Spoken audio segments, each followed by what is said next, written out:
৩ মাস ২ দিন বন্ধ থাকার পর দক্ষিণ এশিয়ার অন্যতম বৃহৎ কৃত্রিম জলাধার কাপ্তাই হ্রদে শুরু হয়েছে মৎস্য আহরণ।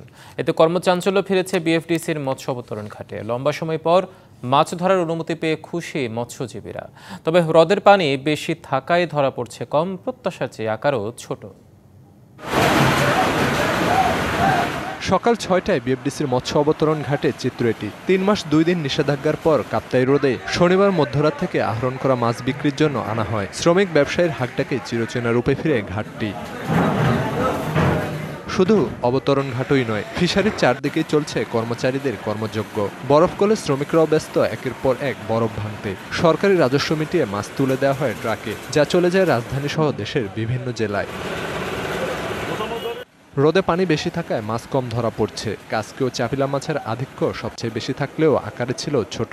খুবই ব্যস্ততা, মানে আমাদের যথেষ্ট পরিমাণে এখন মাছ আসছে।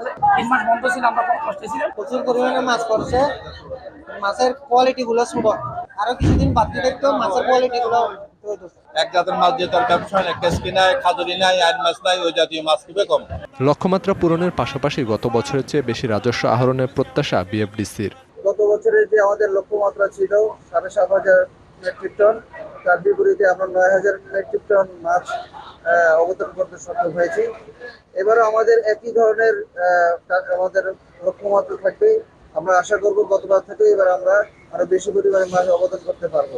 এবছর ৯,০০০ মেট্রিক টন মাছ আহরণের বিপরীতে ১৯ কোটি টাকা রাজস্ব আদায়ের প্রত্যাশা বিএফডিসির।